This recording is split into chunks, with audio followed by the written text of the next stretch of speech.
Thank you for joining us for another power-packed message from Dr. Myles Munroe, provided by Munroe Global Incorporated and MunroeGlobal.com. We transform followers into leaders and leaders into agents of change. We hope that this message is a blessing to you as you advance your life and discover your purpose. Now, let's go into the message. Our review, very important. I mentioned to you that everyone wants to succeed. Nobody wants to fail in life. And I also emphasized that success is predictable. But I also reminded you that so is failure. You can predict failure and success, and there's a reason why. The reason why you can do that is because of number 4. Everything in life was designed and created to function by laws. And therefore, laws make life predictable. Laws make life simple. That means that God designed everything in life to function by laws. Therefore, he designed it to be successful. I also reminded you that your success is good for who? It's good for God. And why is your success good for God? Because of a principle that you need to learn about manufacturing. And that is the success of a product protects the reputation of the manufacturer. So whenever a product fails, that affects the reputation or the name of the manufacturer. Therefore, success is not something you pursue. Success is a result of obedience to those laws. Now, these are very powerful, important principles to remember. Success is not something you try to achieve. This is why most people are not successful.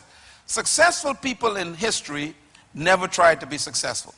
They simply focused on pursuing a purpose and then obeying some laws. Now that leads me then to the question again, what is success? Success is not what you've done compared to what others have done. Success is what you've done compared to what you knew you could have done or you should have done. So success has more to do with fulfilling your assignment and your purpose than it has to do with beating someone else in a race. So it's important for you to understand that success is very, very personal, nothing to do with other people.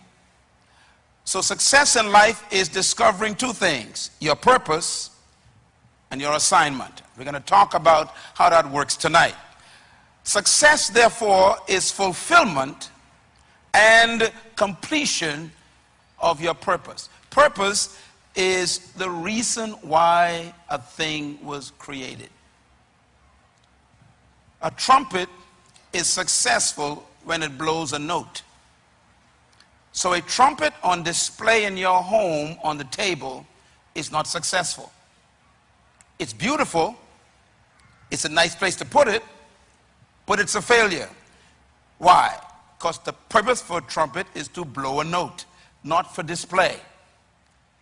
A piano in your home for 40 years, unplayed, has made that piano unsuccessful.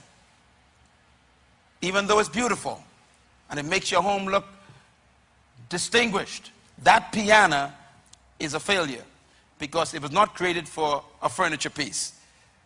It was created to do what? Produce music.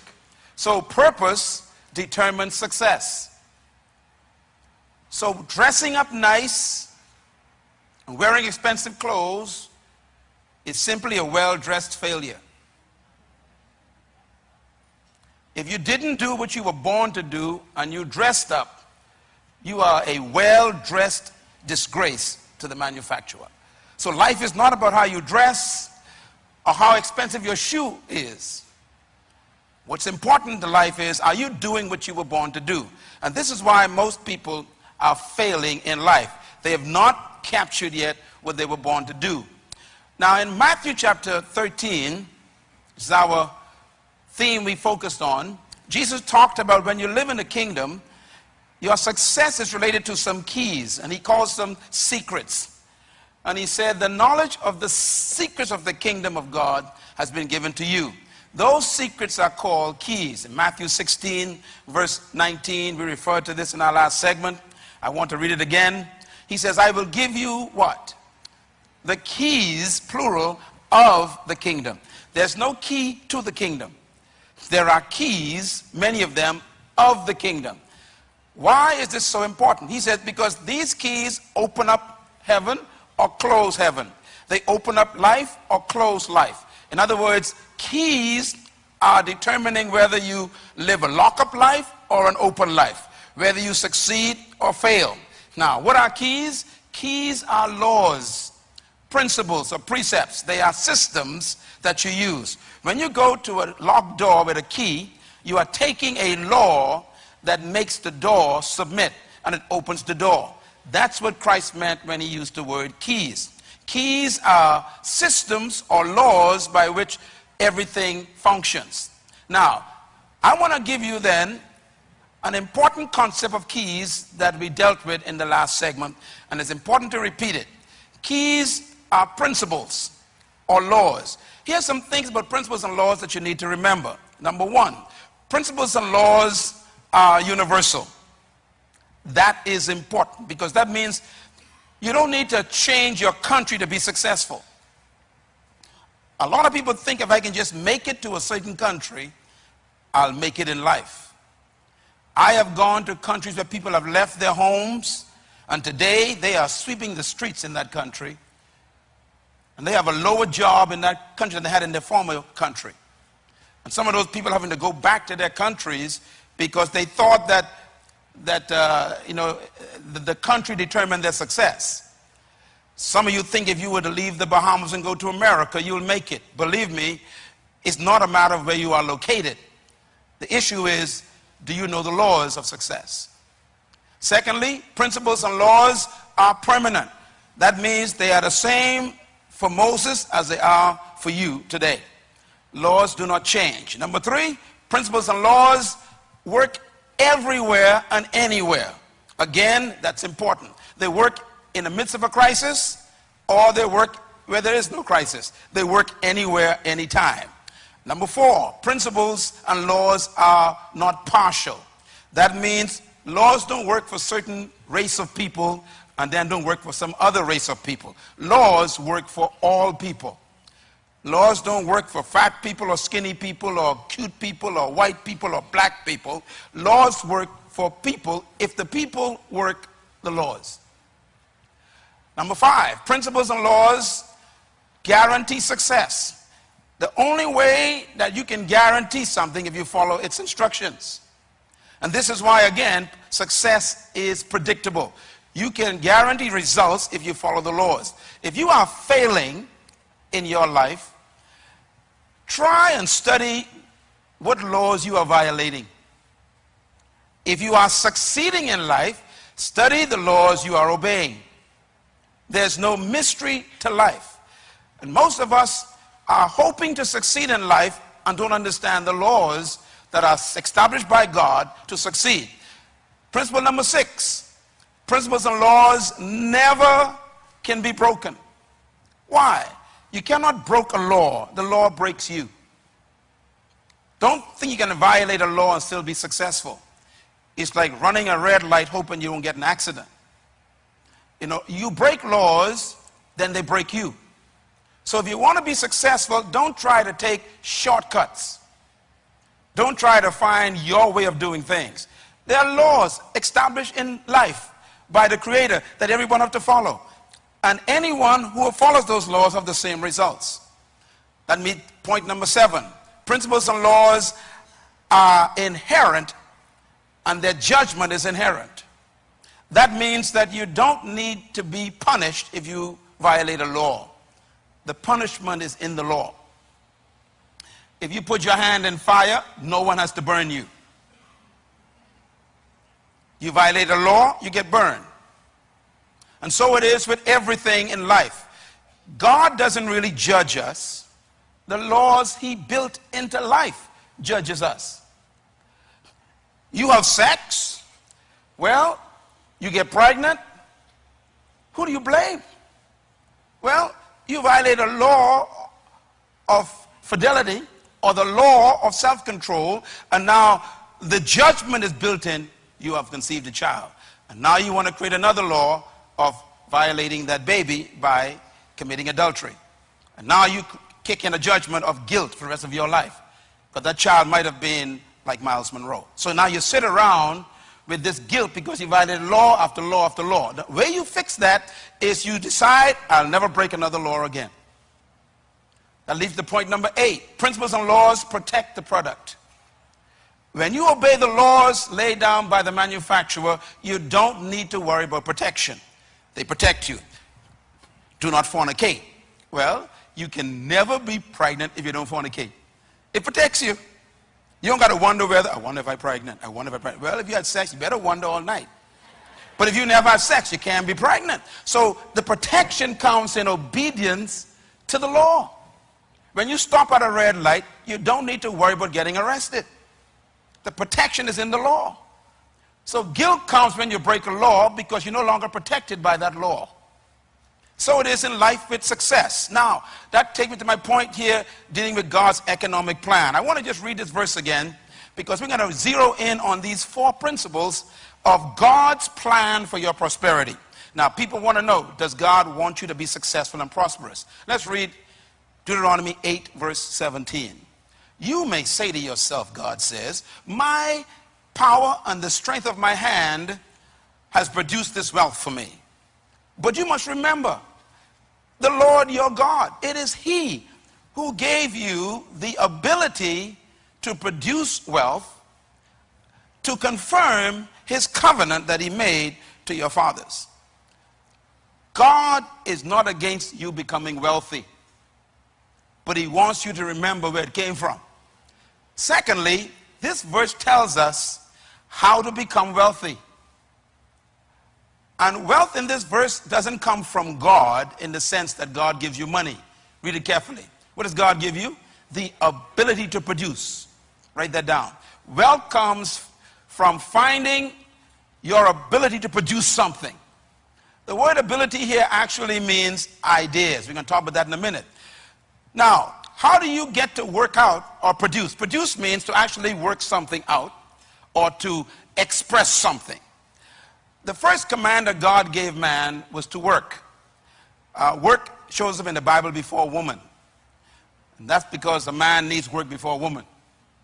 The word work is what I call the law of work. Everybody says the law of work. Now remember, we're talking about laws. Work is a law.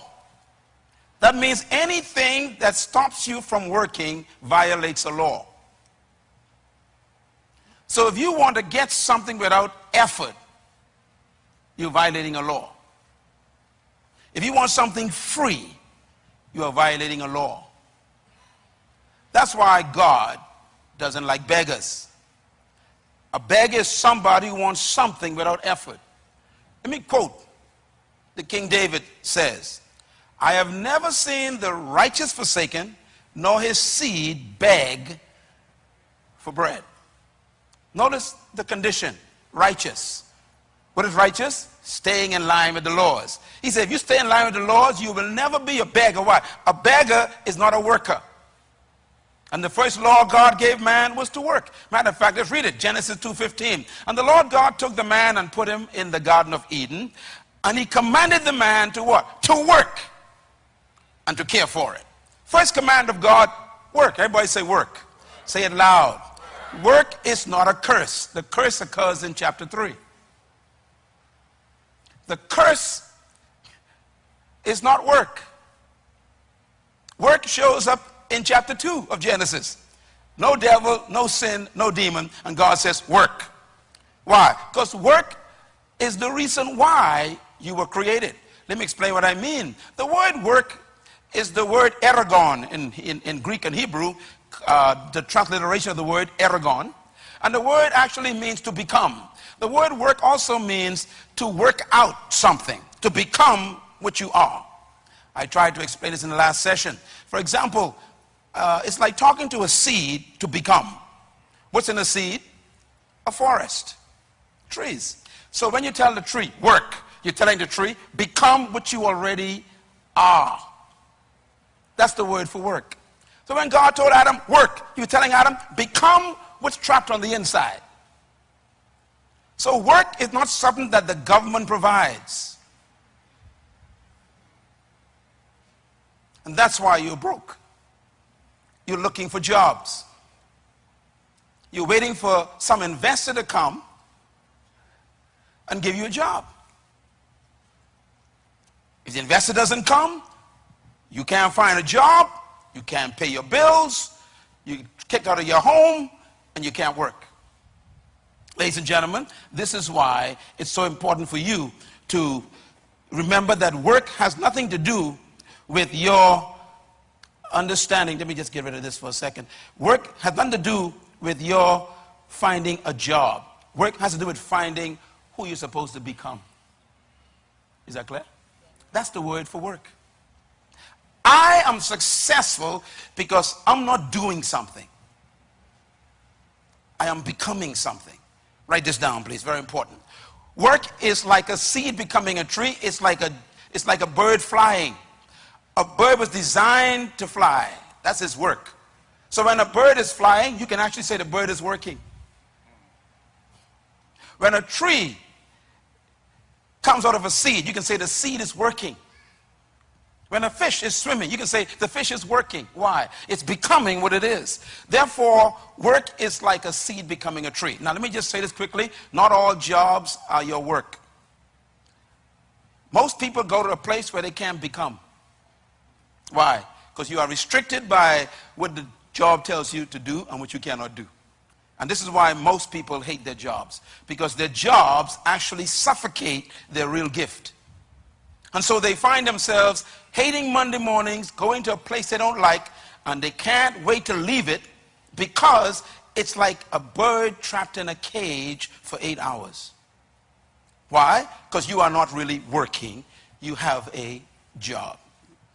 Your job, therefore, will never be your work because it traps you.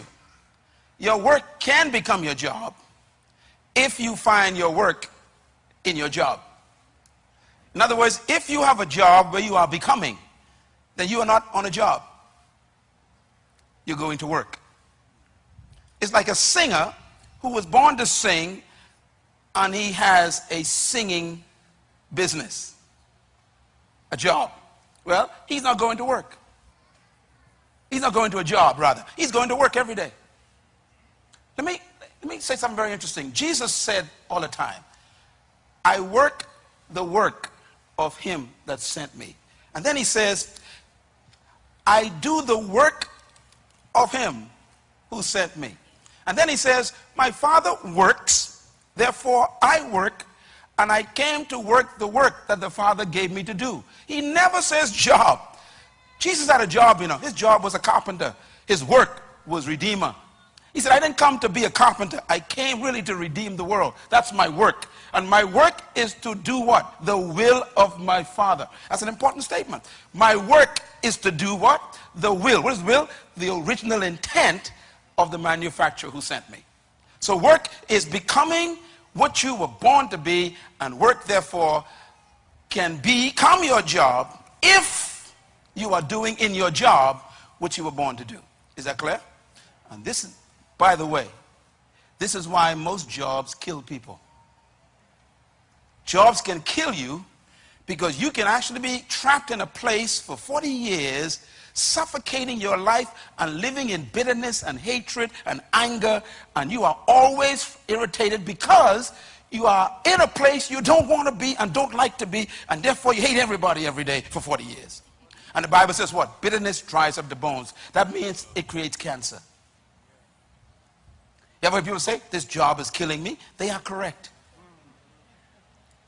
So I've come to you in this session to tell you how to be free from your job so you can find your work, because your prosperity is not in your job.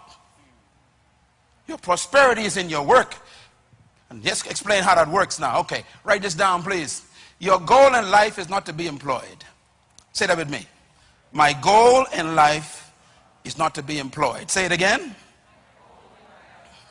Can you write that down, please? I want you to write it down. Look at it for a second.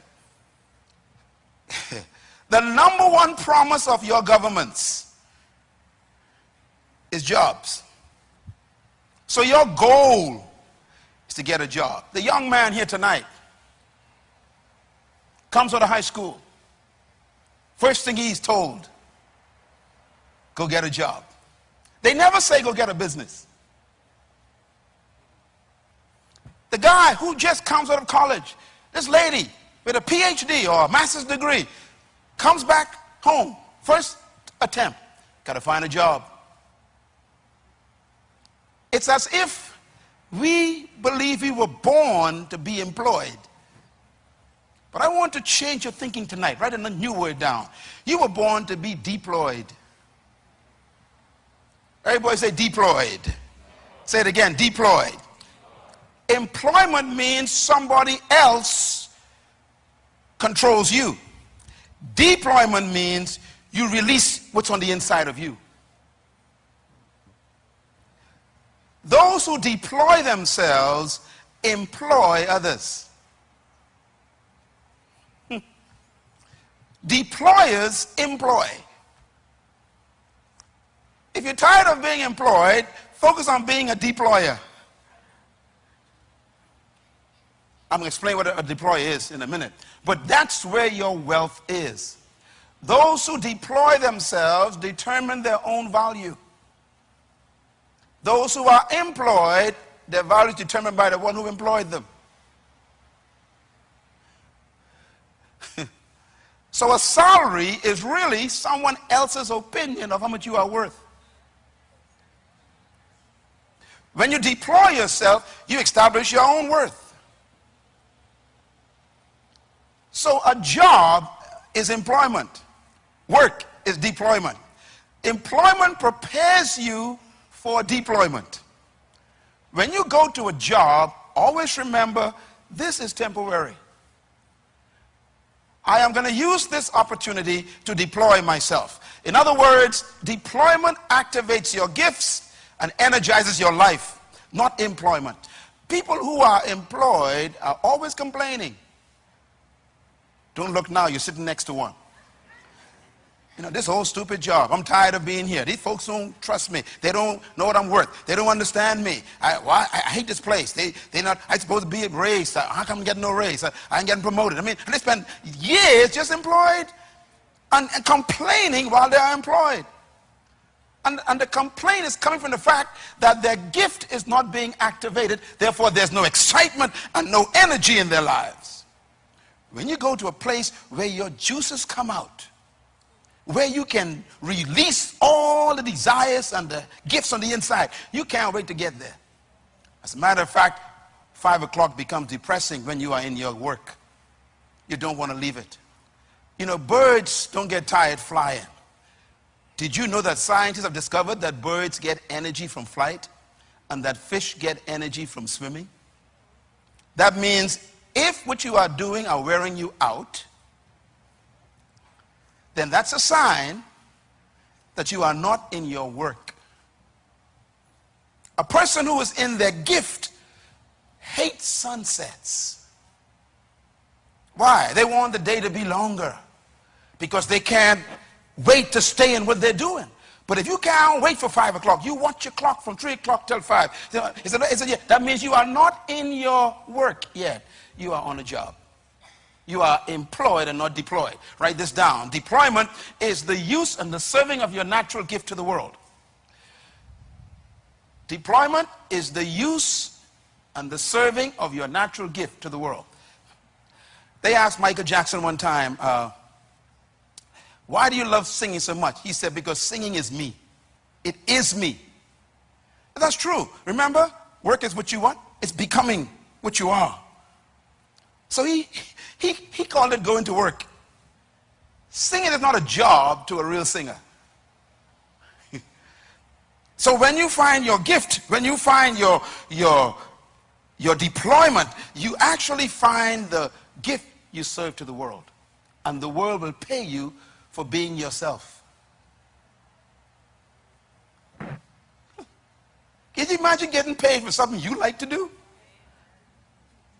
That's why people who live long are usually those who have found something that they can't wait to do in the morning.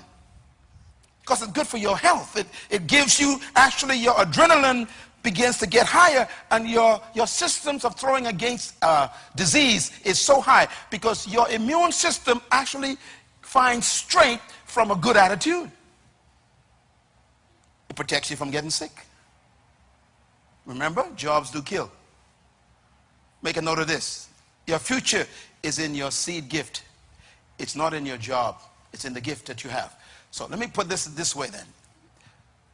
I'm going to now talk about then the difference between your work and your job. Very quickly, please make notes here. First of all, think beyond your job. Say that with me. Think beyond your job. Say it loud. Think beyond your job. Tell your neighbor right in their face. Think beyond your job. Listen, most people are depressed when they get fired because they did not think beyond their jobs. There's life after your job.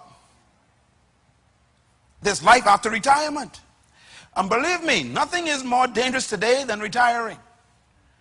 Because, you know, when your great-grandfather used to retire, you know, you retired at 65 and you're dead at 70. Today, because of the increase in medical science, you can live to be 80 to 85 average. If you retire at 60, how many years you got left? 25 years more, and you are retired. What are you going to do for another quarter of your life? Therefore, you cannot put your hope in a job. And let me tell you something right away. The company you work for, the minute you hit 65, they already start singing the hymns. Rescue the perishing, care for the dying. Why? You're 65. They already see the young guy coming out of college who want to actually work for less. Are you with me? The older you are, the more expensive you are to the company. So wake up and think beyond your job. That means that the solution to your future success is not in the job you have, it's in what you're thinking beyond the job. And that's why I'm here in this session. Make a note of this. There's no future in any job. I guess those who got fired prove that, right? You got laid off. Or they only got you on 2 days' work. You realize your future is being attacked by the fact that they laid you off. So you got to cut back on your standard of living. Maybe even lose a car and lose a house. Why? Because your future, you put in your job. No job has a future in it. Make a note of this, please. The future is in the one who holds the job. Don't ever allow an organization to be your hope. Every job is temporary. No matter how much they praise you and love you, you better think beyond that position. Because when this thing is all over, they will tell you bye-bye. There are folks in this room who've been retired for 5 years already, and they begin to scratch their heads. Why did I retire? Because life goes on. I'm glad you're here. And young people, please remember what I'm saying, because you got a chance to not make mistakes that older people have made. Write this down, please. Create your business in your job. Now, I'm going to explain this in a minute, how this works, because you must make yourself indispensable by refining the value you are to that job. Now, you can't really depend on a job, but you can actually make yourself so valuable that you're the last one they want to let go. And how do you make yourself valuable to a job? You become indispensable. How? By refining your gift on the job. In other words, you make yourself so important to the company by investing in your own gift that they don't want you to go. You know, every job I've ever had, if I can remember far back as I can, they always wanted me to stay. The last one I resigned from was from the government. I used to work for the Ministry of Education. Then I was moved down to public personnel, and I worked with the Deputy Prime Minister years ago, the late Sir Clement Maynard. And I resigned 5 times. Why? They kept refusing my resignation. Why? They said, we don't want you to leave the system because you work effectively, they said. You remember Daniel? You should read the book of Daniel sometime. Daniel made himself so valuable, the king said he was an excellent worker, and no one wanted to get rid of Daniel. There are some people who can't wait till you leave. Why? You're not an asset. You are a deficit to the company. There are supervisors praying for you to resign.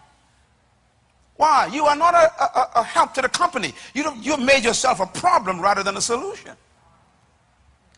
When there's a downsizing taking place in an economy like this, the first person to let go is the one who caused all the problems. That's probably why some people are fired, because you think it was, no, they are happy for the crisis. Why? Finally can get rid of you legally and give a reason for it. Yeah, because you make yourself a nuisance. But if you make yourself indispensable by serving your gift with quality and becoming more and more valuable by solving problems for people, they won't let you go. As a matter of fact, I'm going to show you before we end this session that the key to becoming prosperous is solving problems. You are kept for the problems you solved. You are let go for the problems you create. People ask me all the time, how you doing? My answer is, I'm a solution, not a problem. And I mean that. I said to myself all the time, I solve problems. That's why I'm valuable. I'm valuable because I'm solving your problems tonight.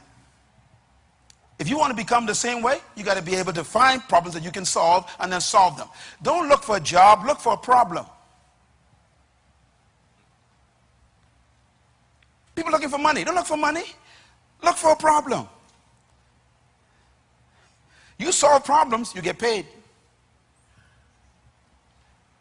So that's different between your job and your work. Let me give you the differences real quick. Never confuse your job with your work. Why? Your job is what they train you to do. Your work is what you were born to do. Your job is your career. Your work is your life assignment. Your job is your skill. Your work is your gift. You know why they let people go during the crisis? Because your skill come a dime a dozen. They could fire you because they don't need your skill, but they can never fire your gift. It goes with you. A person who knows their gift can never get fired. This is why you have to study, what is my gift? Now, our problem is our cultures have not trained us to find our gift. They train us to find a job. So they tell you, go get a skill. Remember those words? The problem is, your skill is dispensable. Who told you I can need your skill all along? Plus, if I been using your skill for 20 years and now you are making $20,000 a year, and a young guy came out of college with a more refined skill in your area, he only wants 25. You're gone. In other words, skills are dispensable. But gifts can never be taken away. Write this down, please. Your work, you can retire from your job, but you can't retire from your work. I've never seen a fish who says, I tired swimming. I retire. I don't swim no more. I've never seen a bird that says, I retire from flying. I've never seen a seed that says, I retire from bringing forth a tree. In other words, you never retire from your gift. You can retire from your work, from your job, rather, from your skill. And many people in this room are actually suffering right now because they retired from their skill. You was a secretary, no one wants you anymore. You're a skillful secretary, but they don't want secretaries. So your skill has become your curse. 20 years of experience as a secretary. I mean, you know everything about clerical stuff. The people don't want your skill. So you better find something else, which is your gift. Make a note of this, please. Jobs prepare you for your work. Say it loud. Jobs prepare you for your work. While you are on a job, learn as much as you can, because my justification for a job is simple. Jobs are opportunities where you are paid to learn. Can I say it again? Jobs are gifts that God gave you to be paid to learn. Don't always try to get a job you really want. Get the one that's available. And don't always think you want a job that will only suit what you really like to do. Get a job that's available. Why? Let them pay you to learn some new skills, some new experiences, to meet some new people.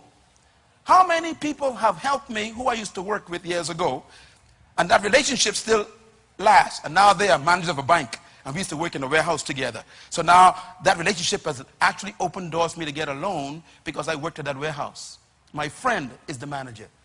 See, sometimes your job is not to give you money, it's to give you relationships. So don't always go for a job because of money. Most folks don't have a job today because they're looking for the right money. It ain't money that brings the job importance. What makes a job important is that you can get paid to learn something and to also learn people. Is this clear? All right. Make a note of this, please. The power of work. Jobs are temporary, but work is permanent. You know, the work of a fish is swimming.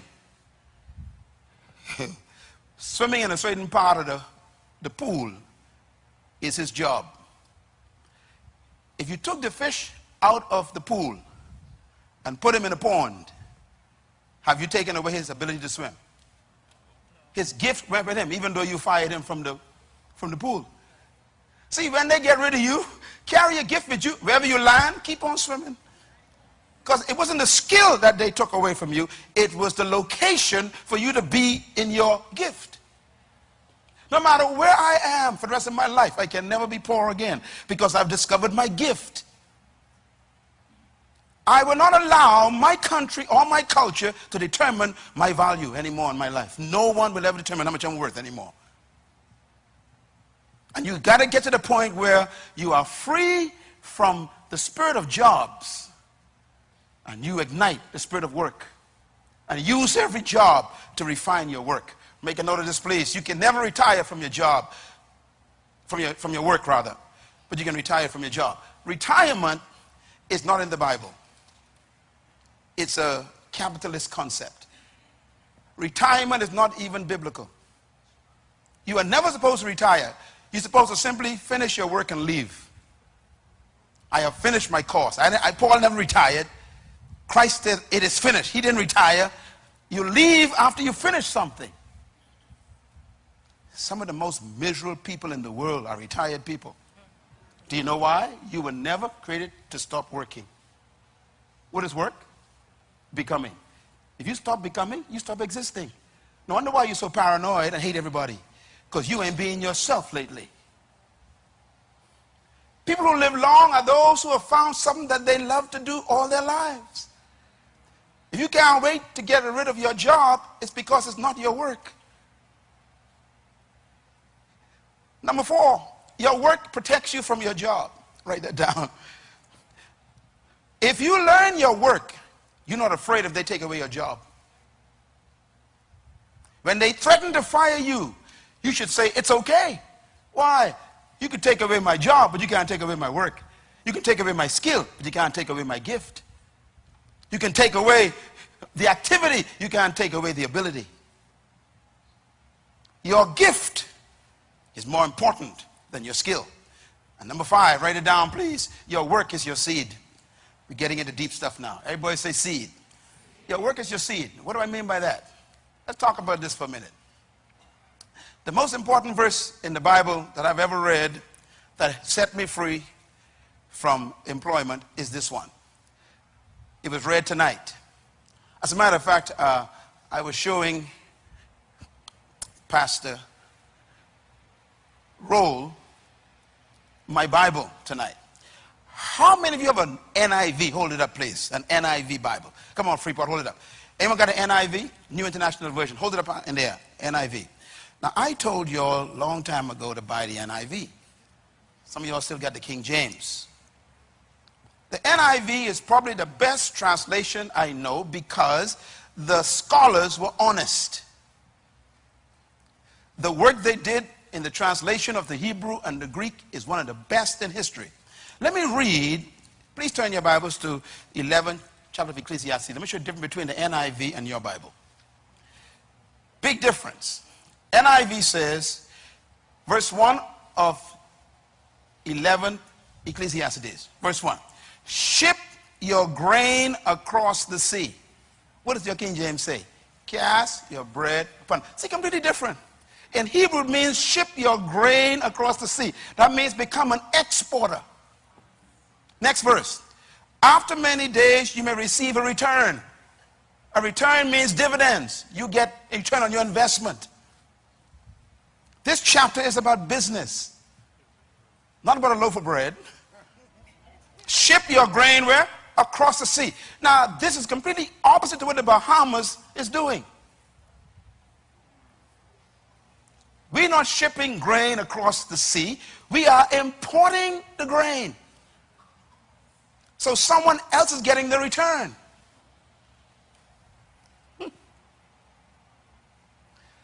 What I have done is exactly what this says. My books and CDs and DVDs and my life is always being shipped across the oceans.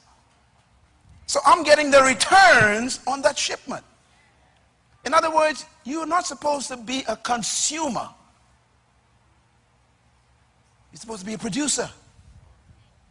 I will give you the ability to produce wealth.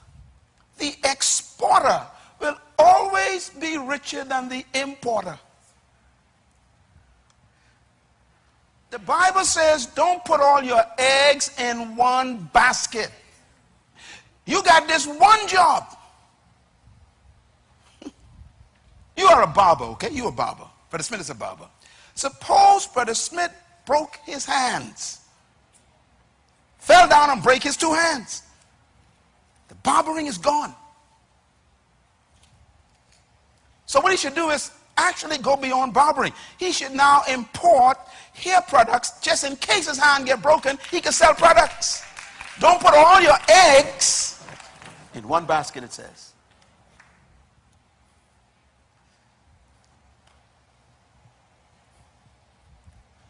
You carpenter, your hands are important to you. Break both of your wrists. It's over.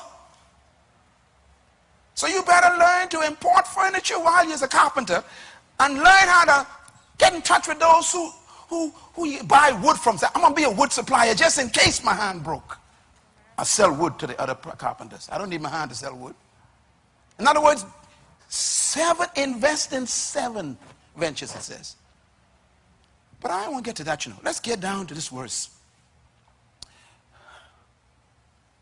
By the way, I think I better read this part here. Verse 4. Whoever watches the wind will not plant. Whoever looks at the clouds will not reap. Those who watch the wind means waiting for luck. That word wind means luck in Hebrew. Those who are waiting for luck.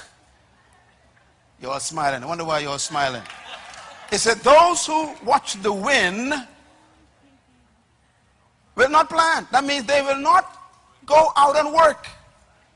They play numbers all day. They borrow the pen. Listen, this ain't funny. He says, this is why we poor.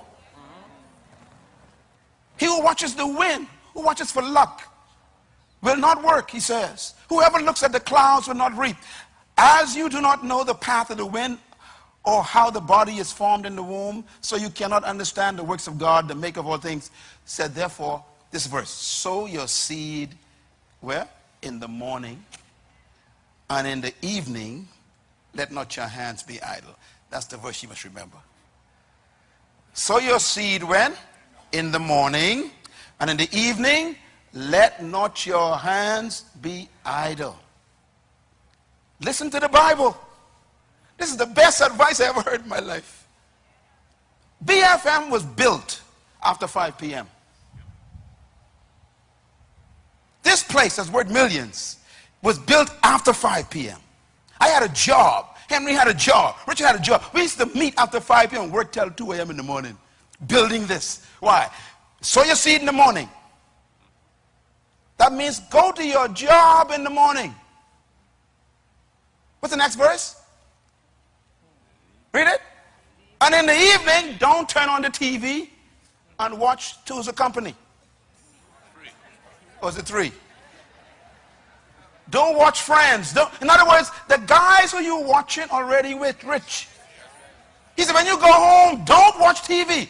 Keep working. From 8 a.m. to 5 p.m. is the other man's work. And that's why you're broke.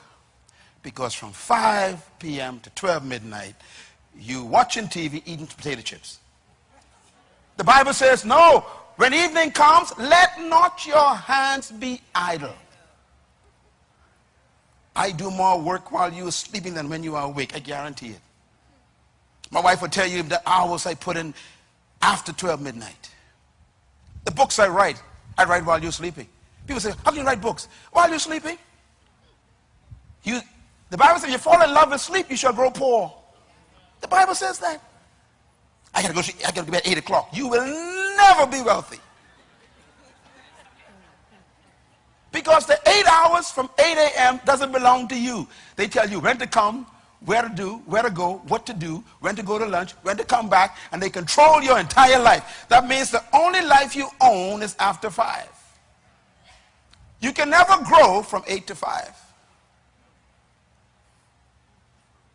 You grow in your own time. You can't read books on the man's job. You can't experiment with ideas on the man's job. He got you locked down. Remember, you are a bird in a cage. What do you do when you leave work, you call it? He says, you don't know which one will profit you, whether both equally as well. Let me put it this way. Write this down. Jobs were given to prepare you for your work. He said, go to work in the morning, and when you get off, keep working. Work on your gift after 5 p.m. Work on your skill at 8 a.m. Give them your skill at 8 a.m. Release your gift at 5 p.m. That's the key to your success and your prosperity. Make a note of this. Fulfillment is discovered when your job becomes your work. You can actually work yourself out of your job. That is what we did here at this ministry. And I've done it actually so well that I don't get no pay from this ministry anymore. Why? You can work yourself out of your job. Your work can become so powerful you don't need your job anymore. But your work doesn't take place on the man's job. What are you doing after 5? Your culture says, go home and rest. The Bible says, let not your hands be idle. The culture says, go lay off and drink some switcher and watch TV. The Bible says, let not your hands be idle. Anyone in this room who's a business person will tell you that you don't want to go into business. You think you want to go into business. Business people who don't sleep, they just rest for a few hours. Because they have found something more important than a job. Can I put it this way? Write this down. Success comes after sunset. That's when it really comes. You read all the books on success, they'll tell you that people who succeed were succeeding while you were sleeping. What do? Write a cookbook, man. And it's going to take days and years and months to do that in the night. But don't just sit there and watch TV. Produce a cookbook. You a chef, man. Produce a cookbook. That cookbook will be published. You'll be on Chopped. You don't have no idea. You have no idea. You don't know that. So why waste your time watching TV when you can actually produce something that can be published and go around the world like me? The royalties that pay your life off. You can just have a job, or you can get into your work after 5. Every one of you, I can tell you right now, each one of you, an idea that you could pay me for. Of what you're doing. What you're doing right now is not what you could do. But you got to pay me to give you the idea. You come to me, I counsel you. I'll give you consultancy. I'll show you what I get paid for. Why? Because what you're doing ain't nothing compared to what you could do. But your culture says, go home and rest. God says, go home and keep working. Success after 5. I remind myself again. Let's read together out loud. Go. Sow your seed in the morning, and at evening, let not your hands be idle. Why? Because you do not know which will succeed, whether this one or that one or both. Can you imagine that? That means you can have a job after the job and both bringing in thousands of dollars. We've been taught, no, get a job, settle down, die, get buried. You know, this is what they told us. And the Bible is saying, no, there's life after 5. Is this good? I want you to think about this. What do you work on after 5? Your gift. Proverbs chapter 18 rather, verse 16 says, a man's gift makes room for him in the world, not a man's education. You got a PhD and you still broke. Why? Because the PhD doesn't make you wealthy. As a matter of fact, most PhDs are hired by those who dropped out of school. Let me say it again. Most PhDs are working for those who dropped out of school. Because the person who didn't get a PhD got an idea. And they employed a guy with a PhD. It's not your education that brings you before a great man. It's your gift. Bill Gates dropped out of school. You know, his teachers actually thought that he was mentally damaged because he could never pay attention in class. I read his story. Matter of fact, he said the reason why he couldn't pay attention in class is because he was always ahead of the teacher. They thought he had, learning disorder. No, he had a disorder of learning too much, too fast. Teacher was always behind him. And they actually sent him for psychological analysis. They thought he was crazy. So he quit school. Started Microsoft. Went to IBM, tried to give them some ideas. They said, you're crazy. So now they use his ideas in their computer, and he gets billions of dollars. Stephen Jobs, what a guy. Quit college, built a computer in his garage. Now he employs all the PhDs, even in his death. See, you've been told, get an education, get a job, pay bills, and die. And here I come telling you, no.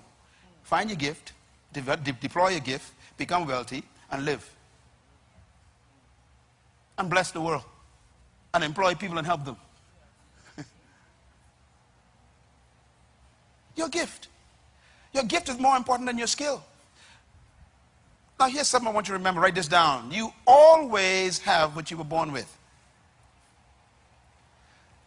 You're not born with skills. You have to learn to be a carpenter. So there's something more important than being a carpenter. You got to find your gift. Because your gift will outlast your skill. There can become a day where you can become so feeble you can't handle a hammer. What you can do after that? You're still alive. Number 2, you can never lose what you were born with. Number 3, your future is not ahead of you. It's trapped on the inside of you. Therefore, you were born with seed. You don't go looking for it.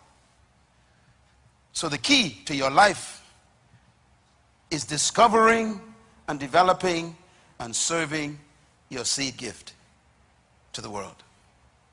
Always look for the other thing in your life. It's there, Just look for it. It's always with you. But no one ever told you this until I come into your life tonight, to tell you, don't trust their jobs. The crisis is because you lived on the jobs. The crisis is because you depended on the jobs. The crisis came because you depended on the clients. And they don't come no more.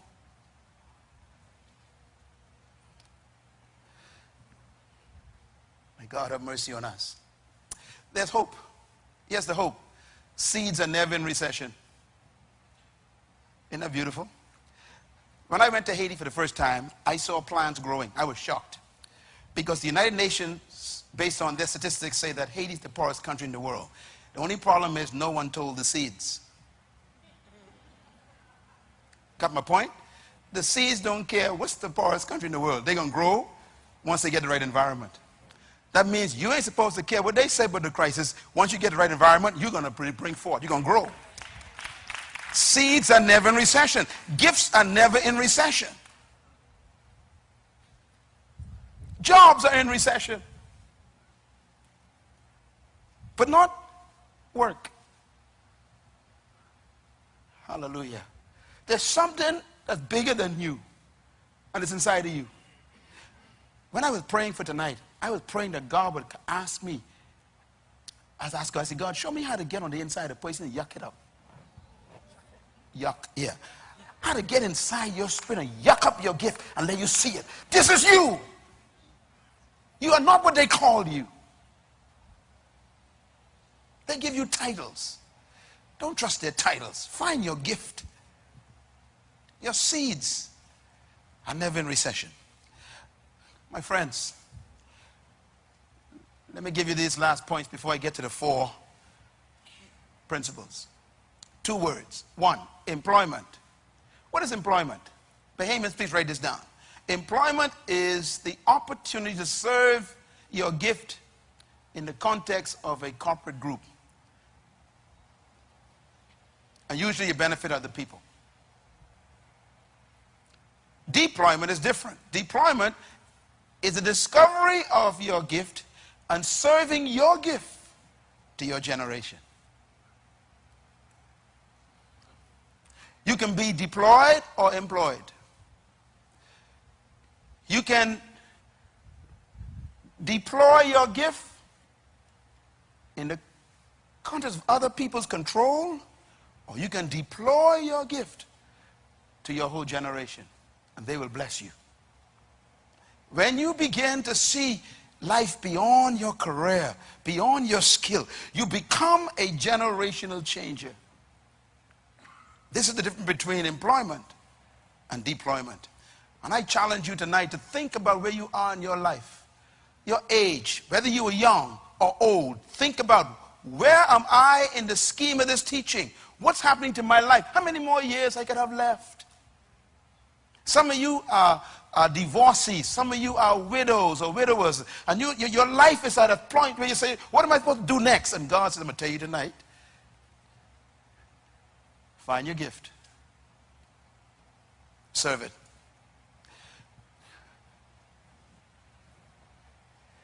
You and I were created to be employed.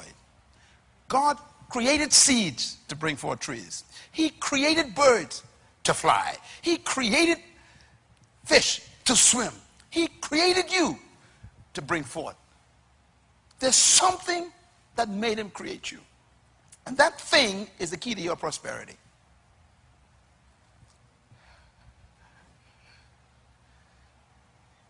Now I'm going to give you my secret. The secret law of success. How do you become successful? Here's my answer. If you want to be successful, do not seek success. Can you write that down, please? Put it on your mirror where you fix your face. If you want to be successful, do not seek success. So what do? You seek to become a person of value. That's the key to your prosperity. You seek to become a person of value. The person who becomes successful and prosperous is the person everybody wants to go to get something done. You know, the safest business in the world is undertaking. Being undertaker. Why? People dying every day. So the guy meets a need, he got you covered. He made himself what? Valuable. Why do you go to the dentist even if you have a recession? Because the dentist made himself valuable. 8 years of study. Why do you go to a doctor and give him your money in the middle of a recession? Because the doctor spent 14 years specializing in something. He made himself valuable. He refined a gift.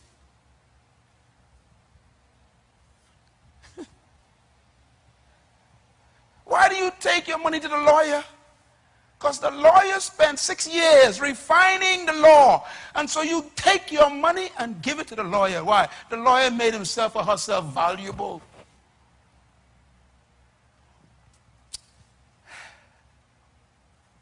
Question. Here's the question. Why should I come to you? How you answer that question tells me if you're going to make it. Here's a question more difficult. Why should I come and bring my money to you? What is it that you have refined that'll make me find you? The secret of success, becoming valuable.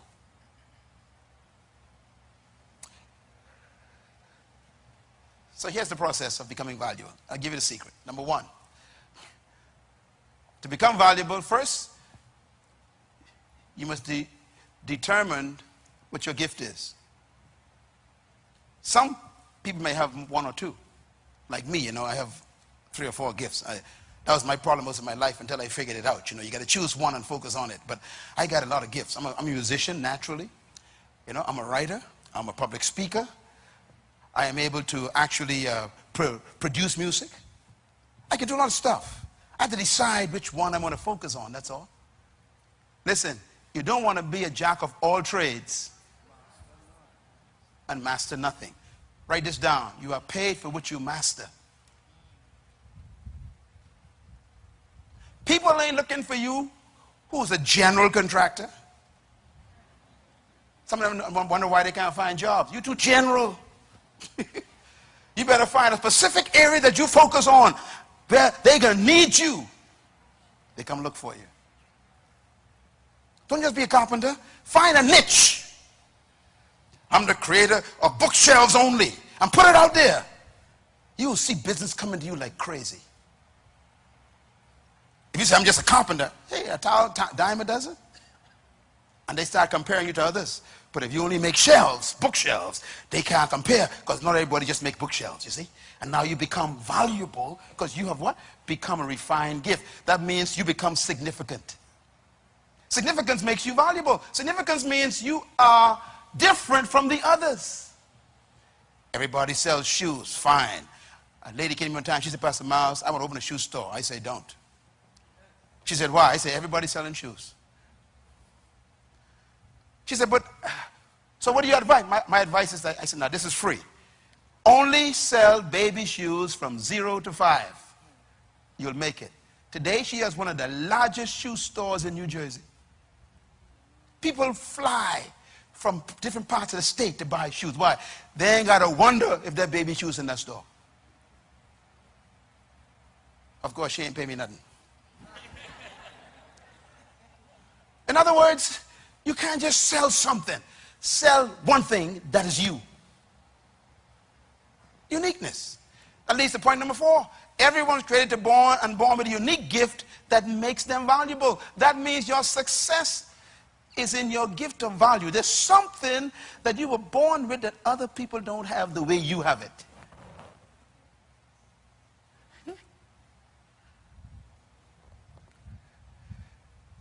Everybody's selling cell phones. So why are you going to cell phones? You better find a different type of cell phone just to sell, that's all. In other words, uniqueness makes you valuable. What did I say? Okay, you cosmetologist. You going broke, I'm telling you. You better find a unique cosmetological, that's a big word, perspective where you offer something that others don't offer. One time me and my wife went to Monte Carlo. Went to Monte Carlo. Man, that's where all the big muckamucks are. And we went into a store where, one pair of shoes is $5,000. We went in there, the rug in the store was white. Thick white rug in the store. In other words, don't come in here if you got dirty shoes. And this was a clothing store. No clothes were seen. All the clothes upstairs had hidden away. And then they ask you, can I help you? We walk in. They say, come, please have a seat. They sit us down at a beautiful glass table. They serve us tea and cookies. I just come to buy, clothing. They said, no, you ain't coming here for no clothing. You coming here for an experience. What a store that was. By the time they finished whining and dining you, they said, come upstairs and see our wares. Walk up there, everything in these little private little booths.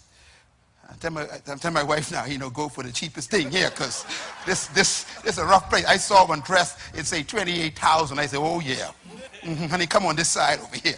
Walk over here, there was a belt. The belt was $400. I said, yeah, that belt must just feed you.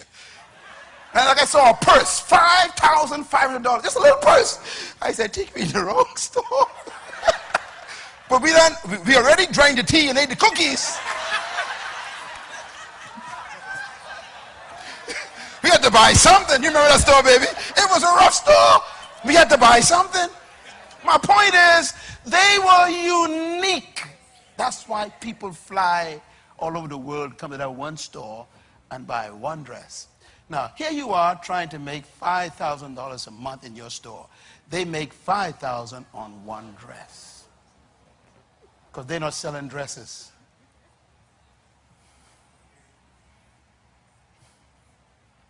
Y'all should pay me for this tonight. You want a restaurant? Okay, you ain't gonna make it. You ain't gonna make it. Everybody, restaurant open today, closed tomorrow. You know that, right? Yeah, why? Because they don't understand what I'm teaching. You can buy a sandwich anywhere. People don't buy sandwiches, they buy experiences. Why would you go to a restaurant on Paradise Island and pay $98 for a chicken and buy the same chicken at Dirty's? For how much? $5. Same chicken, you know, same chicken. Why? You're not buying chicken on Paradise Island. You're buying a unique experience. That's what makes it valuable. You get chicken anywhere, but you can't get the experience where the guy take the napkin, put on your lap, bam, and then he pour your water for you and then take it away to make sure you don't pour it by yourself. Understand? And they serve you one course at a time. Dirty's everything in the bag. Boom, boom, boom, boom, boom. No. We separate each chip from each other in this restaurant. See, you eat one chip at a time. You wonder, what am I doing here? You are buying an experience. Here's my question. Why should I come to you? What makes you as a lawyer different? What makes you different as a lawyer? If I come to your lawyer's office, what experience do I have? What makes me want to come back? Not for law, I can get law anywhere. What makes me want to come back to you is the question.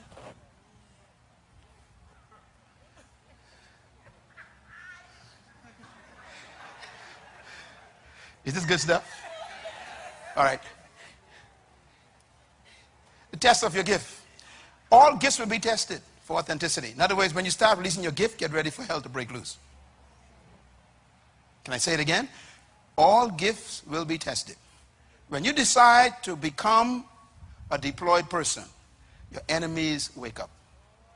So just get ready for the fight. Testing is to prove your commitment and your dedication to your gift. That's the way life is. In other words, a tested vision will be trusted. People will trust you for what you survive. So you will never be completely accepted until you're being completely rejected. When you decide to stop being employed and decide to be deployed, all your enemies wake up. So you got to be ready for the fight and stay focused. That's why it's hard to do what you're doing, son. Because what you're doing ain't nobody doing, and you wonder why it's so hard. You got to wake after 5. Sometimes you got to get a job while you're working on it. Why? Because you got to keep working on it. You got to pay your bills, but you got to keep working on it. Because there will be tests. And let me tell you, the good news is the test doesn't come to destroy your gift. It comes to prove your gift. Never trust a person who didn't go through the test. You don't trust a product that hasn't been tested. Your credibility comes from the crisis. So we want people who are not afraid to bring their gift out. You know, when you start working in your house at night after 5 o'clock and your family comes to visit you, girl, what you doing? Boy, what you doing? I'm working on my gift. What you talking about, boy? You better go rest yourself. You work all day. And they start talking you out of it. That's the way it is in life. Today, my family all support me. They all agreed with me. Some of them work for me. But when I first started, none of them understood me. Because when you start deploying yourself, you will be tested. Tell your neighbor, get ready for the test. All right. So how do you then become successful? The 4 principles are here. It's found in first book of Moses, Genesis chapter 1, verse 28. And I wanted to bring you to this because this is the heart of success. Every company in the world uses this program. It's God's kingdom system. Genesis 1:28. Now, if you read Genesis 1:26, it tells you what you're supposed to do. The Bible says, and God created man in his own image, his likeness, to have what? dominion, okay, over the earth.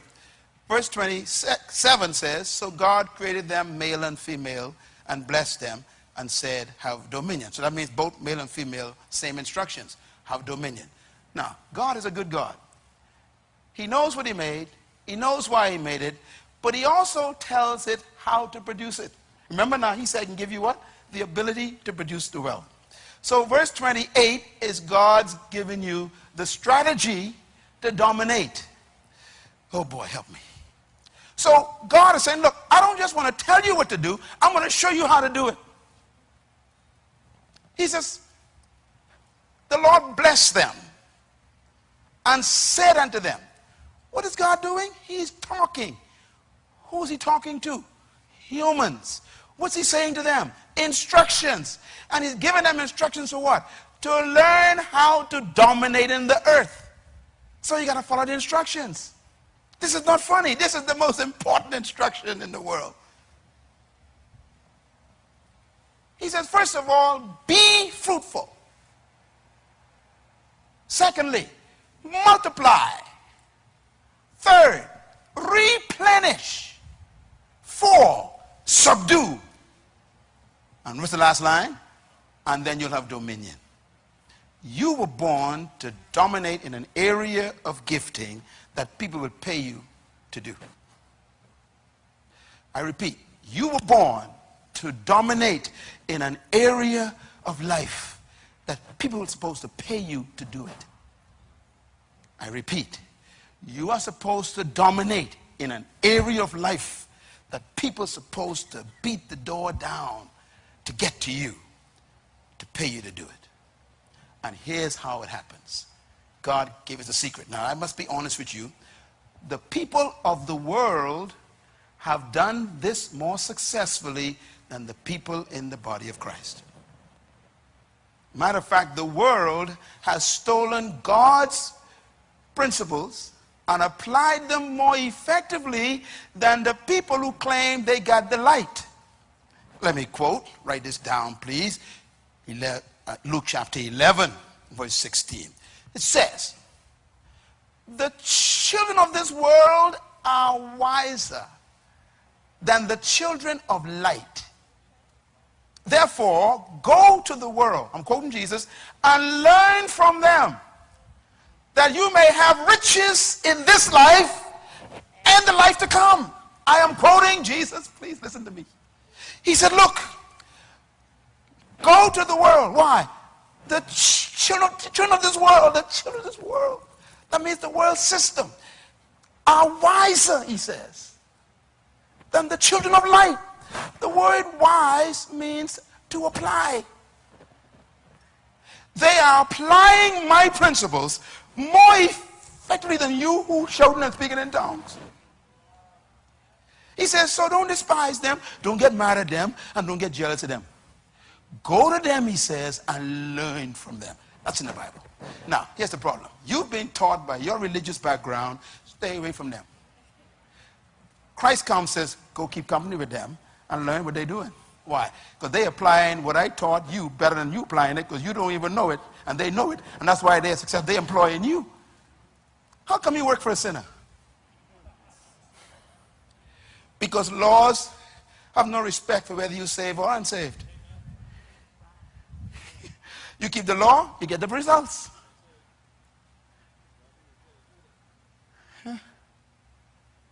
He says, go to them. They've learned my principles. They have figured it out. They are more successful. Now, tell me one of them who didn't follow God's plan. And I'm going to give you the plan right now. Number 1, he said, be fruitful. The word fruitful in Hebrew means to be a producer, to produce something. Be fruitful doesn't mean to have children. The Hebrew word means to produce. What do you think a fruit is? It's produce. That means what was on the inside of the tree has come out. Be fruitful. He didn't say go looking for fruit, which means the fruit exists.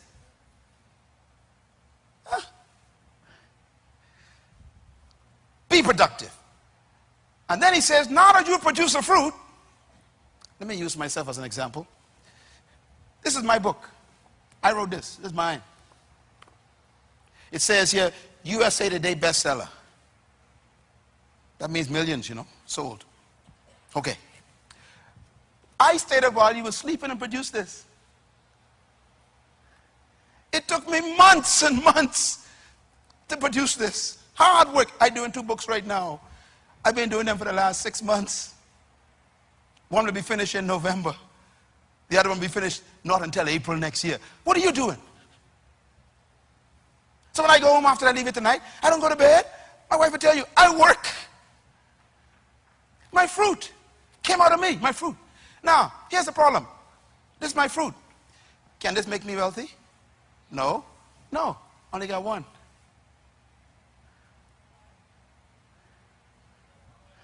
I got one. So God says, go to the next level. Multiply. So I got to find a way to take the manuscript that I had, which was my fruit, and put it in a stage where it can be multiplied 1,000,000 times. A manuscript is a fruit. A book is when you multiply it. Now I have thousands of them. But let me ask another question. If I got 1,000 books stuck away in my garage, am I still wealthy? No, I still broke. Matter of fact, I owe the publisher plenty of money. So multiplying is not enough. Third level, replenish means to distribute. That means I got to get the books out of my warehouse and get them in the hands of people.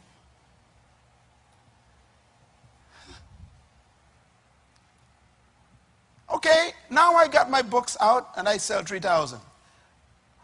Am I a worldwide author yet?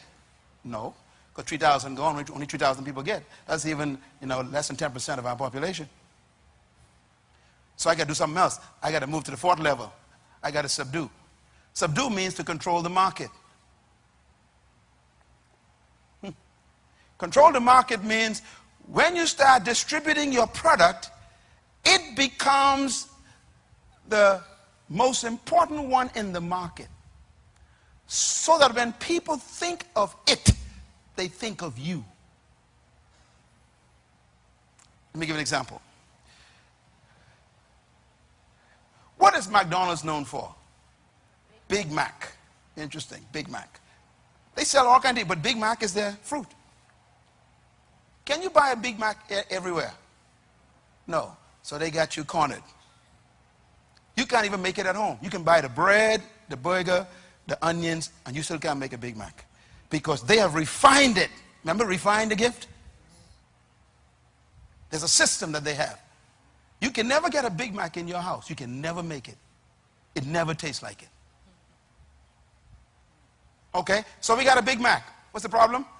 I'm still poor. So I got to find a way to multiply the Big Mac.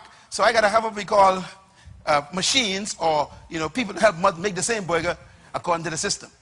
You cannot work for McDonald's and make your own burger in the kitchen. They train you how to make their burger. Why? They want consistency of the same quality. Okay, so now we multiply it. But now we want to what? Distribute. So they create what?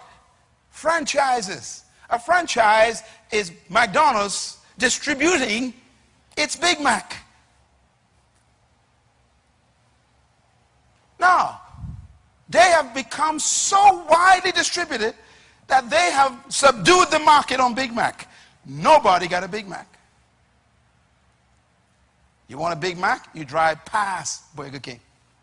You drive past KFC. You drive past Wendy's. Why? Because no one got a Big Mac. Is anyone driving past anyone to get to you? I get all these invitations all over the world. I say, why are they inviting me on a little island 7 miles wide when they got 300 million people in America? Somehow I develop a Big Mac that they can't find nowhere else. I am here to help you go into your closet and find your Big Mac. Everybody makes burgers. Nobody makes a Big Mac. Now we got Burger King. What they got? Whopper. They say, we don't need no Big Mac. We got our Whopper. They will whop you. They're the only ones who can whop you. No one else can whopper anybody except Burger King. Am I right? You want a whopper? You can't even make it in your own house. They got a system. They what? Refined it. It's their fruit.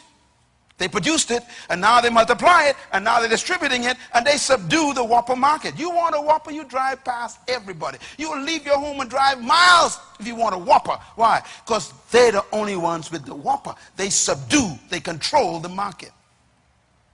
What do you control yet? I remember I got a call from T.D. Jakes a few years ago. T.D. Jakes says, look, Dr. Munroe, we are in a meeting here in Dallas, and we're discussing a leadership cruise, and the first name that came up was yours. Let me tell you why that's important.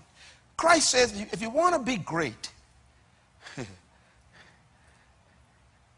he says, serve your gift to the world. Then he says, if you want to be first, become a slave to your gift.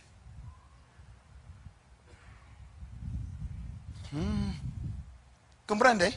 If you want to be what? First. That means the first one they think of. That's right. What do? You can become a slave in the night to your gift. What are you working on all night? My captain here, Thurston. I mean, pilot extraordinaire. I'll never get rid of this guy. He'd have to leave me. Why? This guy has refined his gift.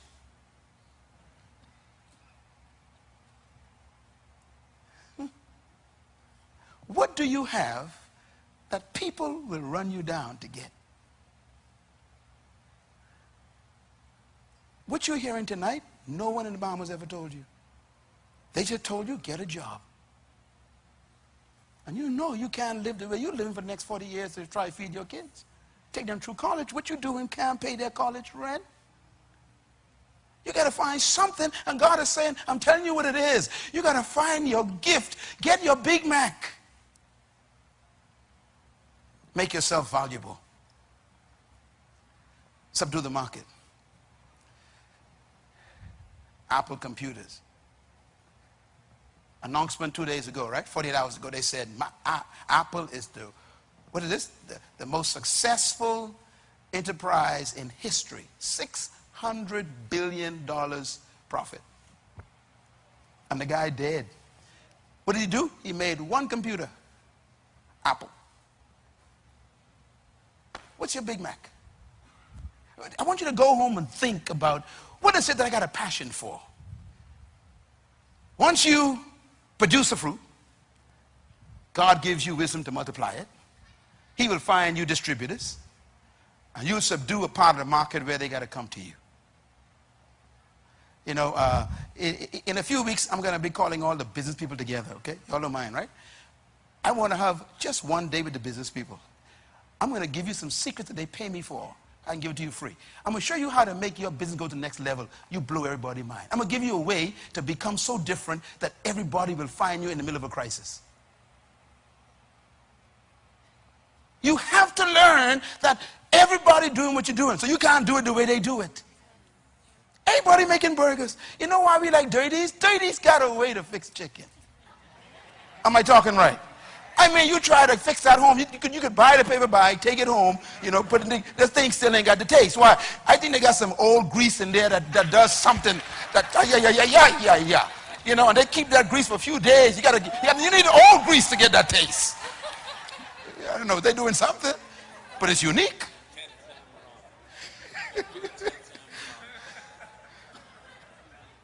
What makes you different? The result is what?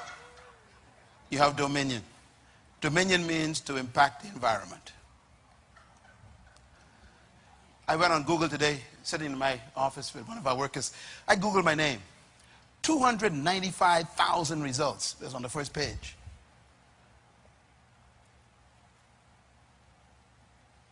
Wow. Most of them are stores with my product. Amazon, Myles Munroe. Look at the stars next to my name and my books. 4 stars, 5 stars. That means these are top sellers. My distribution system. I'm not teaching you something I haven't done. And I'm not different from you. I live right around the corner. And I was born in Baintown. But they never taught me this. That's why I'm teaching you. We've been a victim of this thing that says it's a crisis. Ain't no crisis. It's a crisis of thinking.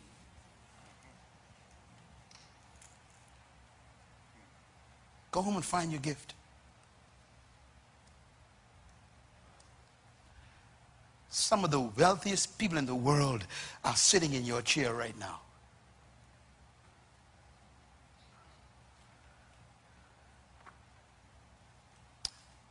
Tell your neighbor, think. Here we go. God never told us to be seedful. What does that mean? That means that he's already assumed that you got seed. He said to be what? Fruitful. Fruit comes from seed. So God is saying, look, I'm not telling you to go look for seed. You already got it. I want you to produce something. That means that the seed is within you already. It has life in itself, and you possess the fruit that you're supposed to prosper from. That means that your seed possesses the fruit. But fruit is never for the tree. I've never seen a tree eat its own fruit. Have you? When you were born with a fruit, it was never for you. It was for us. The problem is we can't find you to get the fruit. And by the way, you never see a tree bringing its fruit to you.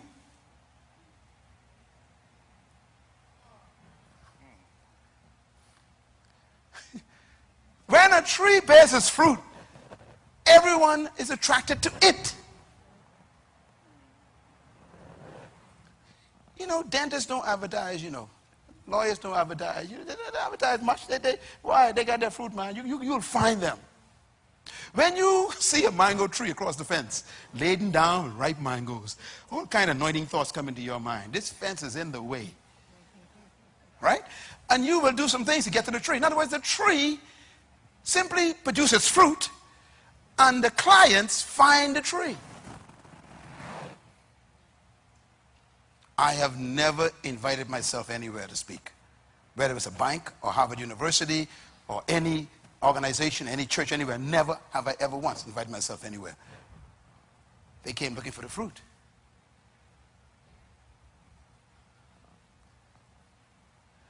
Make me come to you. Please make me come to you. Give me something that I have to come to you for.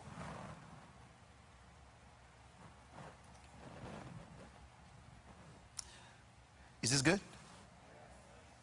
Number 6, seeds need the right environment. I am going to South Africa tomorrow. When I come back next week, I think I'm going to meet with you one more time. Because you need to understand that you could have a good seed and still be broke. You put a mango seed on a tiled window and leave it there for 50 years. The tree is still in the seed. Wrong environment, wrong friends, wrong books, wrong TV shows, wrong people. You in the wrong environment.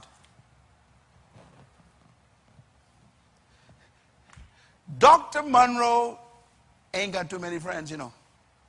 I choose my friends very carefully. I got plenty of people around me, very few friends. Friends to me are fertilizer.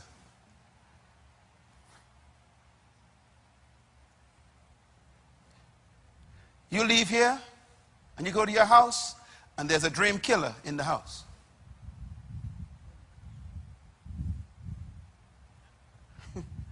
They talk you out of your dream. Well, you get up out talking, but you got vision, you got dream, you got seed. You got to settle down and go get one job and, you know, help pay these bills. And when they finish with you, you go right back to your old way of thinking. You need to produce the right environment to bring forth the seed.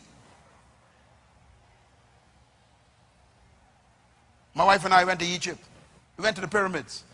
Walked in there, bigger than this room, underneath the pyramids. And there was a display of King Tut. They had just found this display. And here I am looking at King Tut. 4,000-year-old bones and face. I mean, this is the Egyptian king. And in one of those glass cases, there was some seeds. And I asked the guy at the talk, I said, what are these? He said, these are seeds we found in the tomb of King Tut. I said, are you kidding? He said, no, these are 4,000-year-old seeds. They were petrified, you know, they were frozen in the desert, dry heat.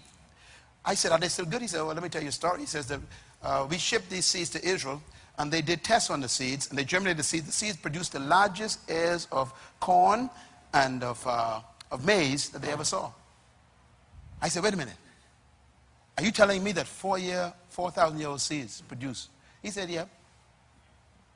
He said, they were just waiting on the right environment. How old are you? You think you're too old? You think it's it? That's for you? Did they tell you it's over? What you need is the right environment one more time. Don't ever let no one write you off.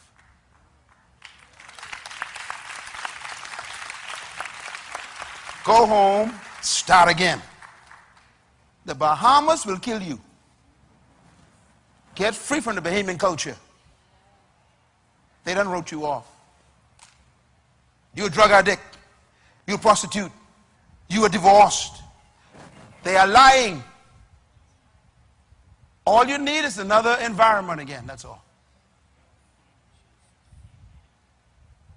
In that seed, 4,000 years, was a plant waiting for the right environment. They never taught you this in school, hey. This should have been the first lecture you got when you went to high school. You wouldn't have been sitting around here worrying about keeping a job. And there wouldn't be a bunch of foreigners owning the Bahamas. What kind of country have we built? A country of dependents who look to a government to provide jobs.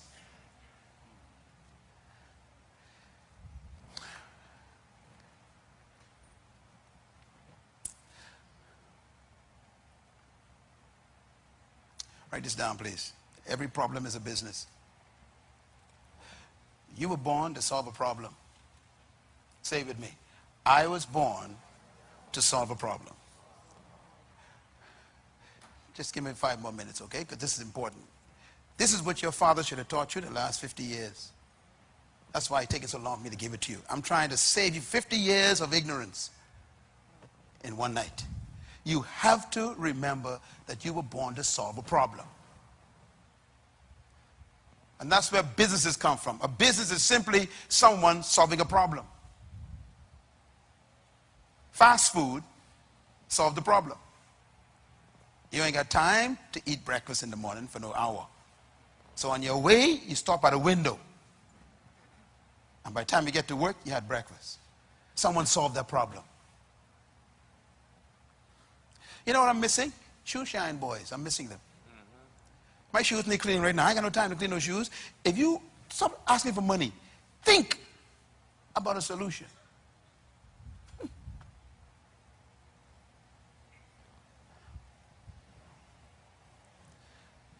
When I saw the first massage chair in an airport, it was an Asian. I said, oh boy, something started here. Now every airport you go in got massage chairs.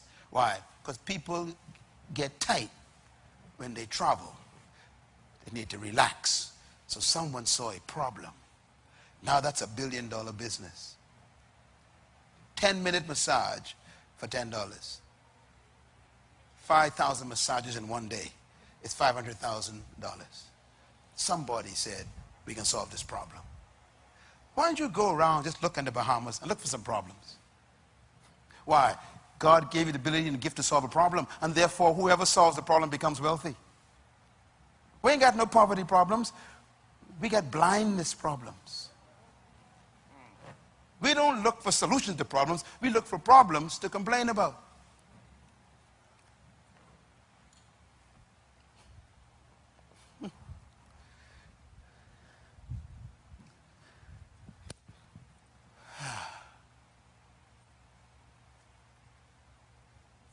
Business is all around you. Why? Problems are all around you.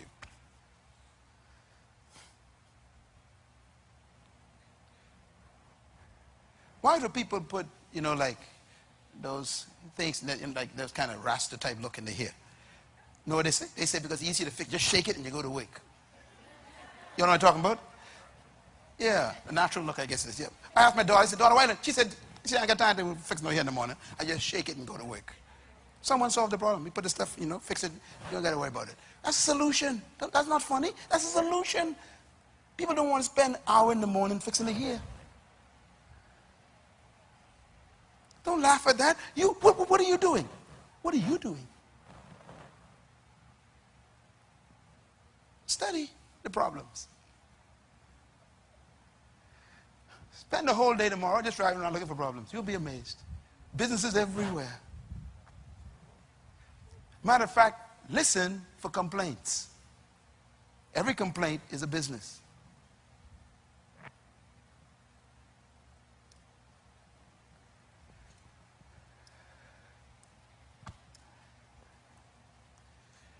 Selah. Lord, help me. All right. Let me give you 8 keys to become successful in business. 1, add value to people. Added value. You sell shoes. Then you need to go back and add value to that store. You sell shoes.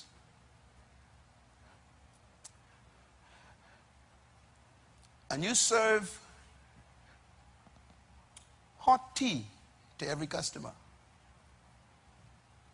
That's added value. So I ain't coming for shoes no more, I like the tea you're serving.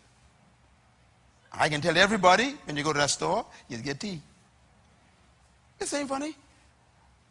I went to a massage place the other day when we was away, and I mean, these people, Lord, this was no massage place. They treat you like you some king or something. They massage you till 30 minutes later.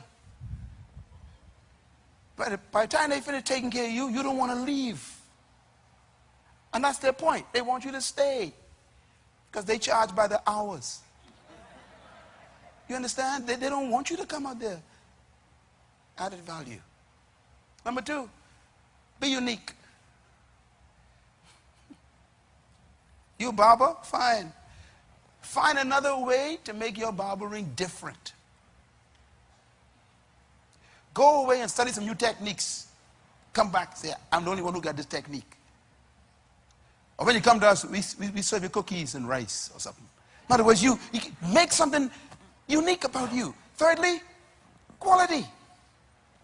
Have higher quality. Sometimes quality alone is enough, You sell shoes, that one sell good shoes. They sell better shoes. See, it depends on the quality. 4, attention to details. Come on in, Dr. Munroe. What kind of tea do you like? Hey, I only want to buy a dress. What kind of tea do you like? Yes. And they serve me in a silver cup. Spoon of gold. I only want to drink the tea. Quality. Details. Some of y'all can never make it in some expensive restaurants. Why? You take the napkin, put it on your lap. The fella say, no, don't touch that. The detail is, I put it on your lap for you. That's a little detail, but it makes everything different. It's good for business. 4, always offer extra. Always find something extra to give someone. That makes you different.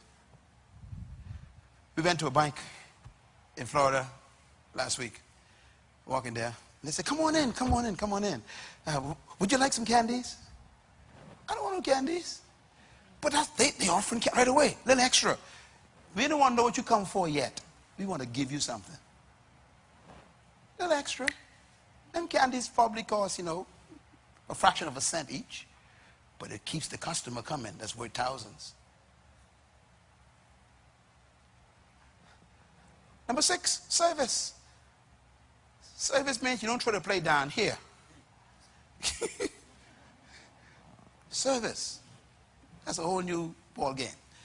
And then the power of identifying people's needs. Find what people need. That's how you become a good business leader. What is the need? Needs change. Sometimes people come to you and they complain about something that you ain't doing. Take that seriously. They're telling you about a need that ain't being met.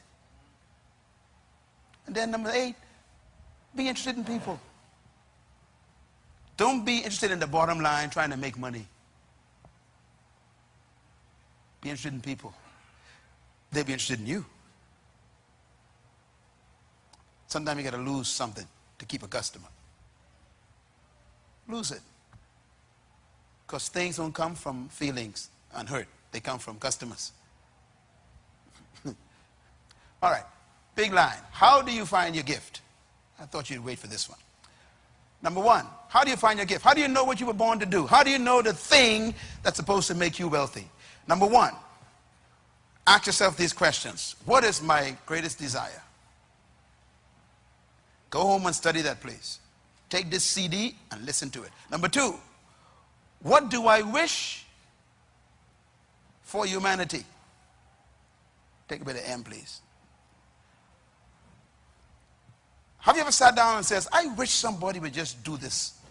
I wish somebody would just do that. That is your destiny screaming. Why don't somebody do this? In other words, whatever you complain about is what you were born to fix. Number 3, what makes you angry? Your gift will always make you angry. It is the thing that makes you angry that you were born to change. If you get angry at shabby work, I mean, you're supposed to produce best work. You get angry at young people on the street, that means your gift is to go and save young people. Whatever makes you angry is a sign of what you were born to do. Every successful person was an angry person. All of them. Nelson Mandela was angry, so he couldn't be a lawyer anymore. His anger made him leave law and sent him to jail. Mahatma Gandhi was angry. He was a lawyer too. Quit law and saved the whole nation, India. Mother Teresa was a teacher, high school teacher. She became angry at poverty in India. Left it, couldn't handle it anymore. Took her last paycheck and bought groceries and gave it to a leper. What makes you angry? Martin Luther King Jr., angry. He was just a preacher, a pastor. His anger drove him into his gift. Marlon B. Butler Jr., what made him angry? Marlon Butler. He grabbed that and makes it, I am tired of this. Threw it out of the window. Anger. Free the people. You know what the problem is? You ain't angry enough. Write this down. You will never change what you tolerate. What did I say? I want you to remember that. As long as you tolerate it, you won't change it. You got to get to the point where you can't handle it no more. You know, my anger at third world oppression is what created Myles Munroe. I hate oppression of the people in third world. Whether they're black or white or Asian or Latin, I hate it. I hate oppression. I hate it. That's what gave me birth. And I saw what the colonial powers did to my mind. I said, I hate it, and that hatred produced me. What makes you angry? That's why I say I will transform followers into leaders. Why? Because we were born to be leaders, but they told us you were born to be a slave. That anger is what created this ministry. What makes you angry? Don't look for a job, look for your anger.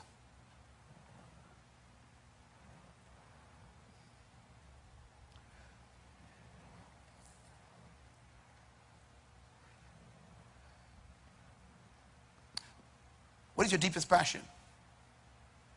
Passion means, what do you want to do and never stop doing? Got to find it. Look at number 6. Number 5, what do you think about when you are alone? Normally, when you are finally quiet and alone, that's when your gift starts talking. You know why you can't find your gift? You with people too much. You got TV on too much. Listening to music too much. Everyone in history, you check them out, who heard their gift was alone. Moses, mountain. Jesus, in the hills. Elijah, in the cave. Where do you hear? We too noisy.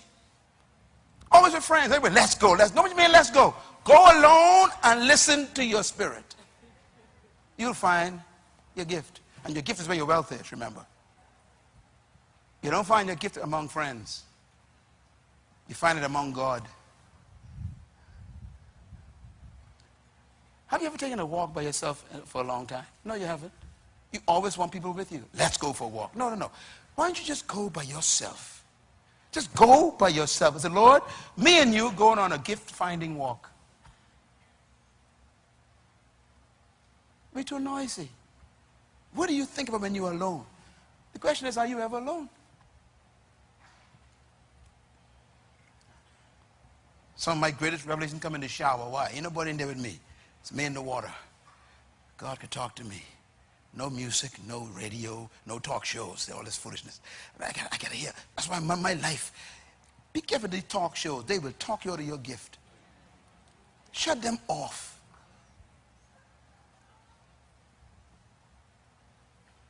They'll rob you of your destiny. And they never solve problems. Number 6, what do you wish you could change in your country? If you walk around your country complaining about something that you could change, you were probably born to fix it. Number 7, what would you do if there was no limit to money and resources? What would you spend it on? What would you really do if you had all the money that you could find? Whatever that answer is, that's what you were born to do. And guess what? If you refine it and document it and begin to develop it, the money will come to it. Because there's somebody born to finance your dream.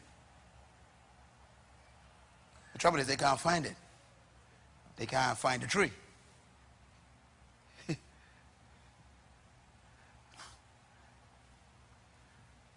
8, what is your natural gift? Number 9, what would you do without compensation? It's a tough one. Whatever you were born to do is something that you could do and never get paid for it and still be happy. This is why most people are poor, you know. They want to get paid for everything. People who change the world and who become effective never do anything for money. They do it because they love the passion of it. Bill Gates wasn't interested in no money. He wanted to solve the problem of this massive computer that took up a whole room. He said, there got to be a way to bring DOS for them DOS things in a simple icon. And the guy said, I'm going to do it. Well, no money is concerned about. What are you passionate about? People come to me, Dr. Munroe, I'd like to be like you. I want to learn to teach and, be a public speaker. I say, okay, volunteer to work in the children's church in BFM. Oh, no, I won't be a public speaker. I just give you the answer. Volunteer to go talk to the kids every Sunday. Why? Practice on them. They know when you make a mistake. What you want is you want the money I get. I started teaching Sunday school for nothing. I taught thousands of conferences for nothing. Why? I was refining my gift. I wasn't looking for compensation. You want to be successful? Do it for nothing. Serve your gift. Volunteer. That's how you become great. I was talking to one of our IT people today, a young lady, I know she's here. And she said, I said, how long have you been working? She said, I've been working here since 2008. She said, but Pastor Myles, I used to come here for 5 years and just volunteer. And one day they just said, you know what you're doing.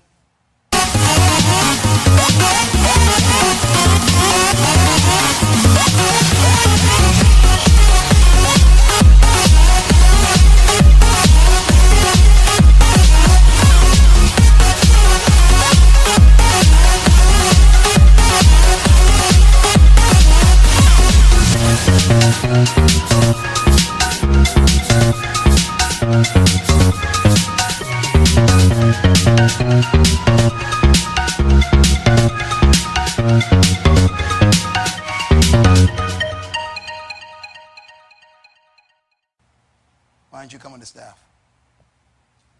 Now she's working as one of the leaders in IT. Would you do that, or you won't pay the first day? Volunteer. what would you do and personally sacrifice for it? You normally, when you find your gift, you're willing to put up your house for the business. You're willing to sacrifice the car to invest it in the idea. That's sacrifice. When we built Bahamas Faith Ministries, I'm telling you what, man, we didn't have nothing. My wife and I had one car. We used to share it. I used to live with my mother-in-law in one room in the house. Why? We ain't got no money to waste. Are you too proud to live with your mother-in-law? So you could save money, so you can put it invested in the idea? No. What are you willing to sacrifice? See, some people are willing to die, you know. That's what makes them so powerful. Nelson Mandela was willing to die. Sacrifice.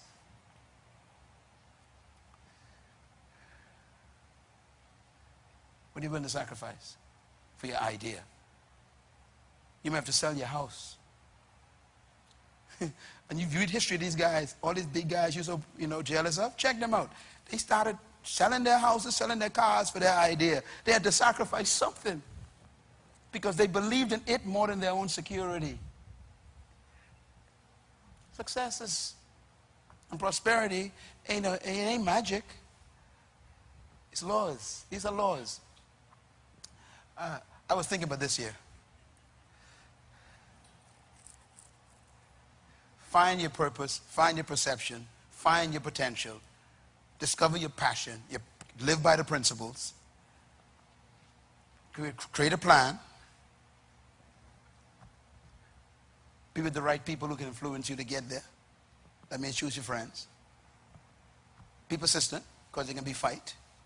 There'll be a fight against it, and then you have to be persevering all the time, because you got to fight your way to your success. And then pray. Always spend time with God. He's the one who gave you the plan. You're going to make it happen.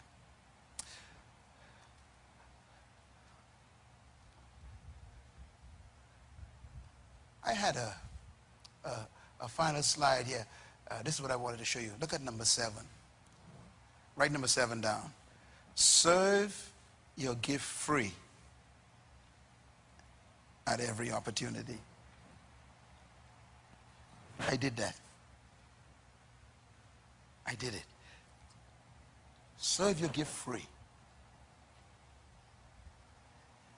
The more you serve it, the more value you're building. The day can come when someone's going to say, you know something, I like what you're doing. We're going to finance your program for the next 10 years. But they're watching you, you see. Serve your gift free at every opportunity. In other words, the greatest act of your prosperity is volunteerism. Volunteer your gift. They'll pay you later. Sign up to serve. You get paid later. It happens to everybody.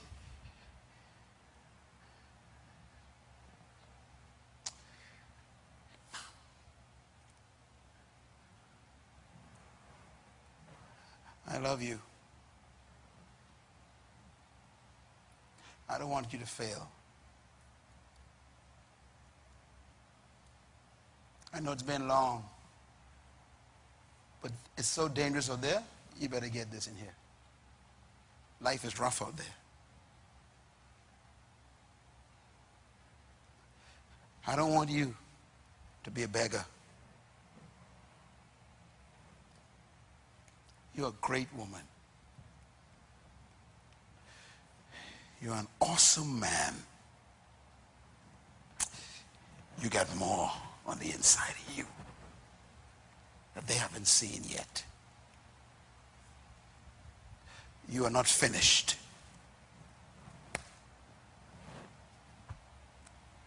You're still on your way. Wake yourself up. Dust yourself off. Let's go get them. Let's go and become successful without even seeking it. Thank you once again for listening to this message, as we hope that it has been a blessing to you. Our goal is to show you new paths and opportunities so that you can discover your purpose. It is your love, support, and partnership that makes Munroe Global possible.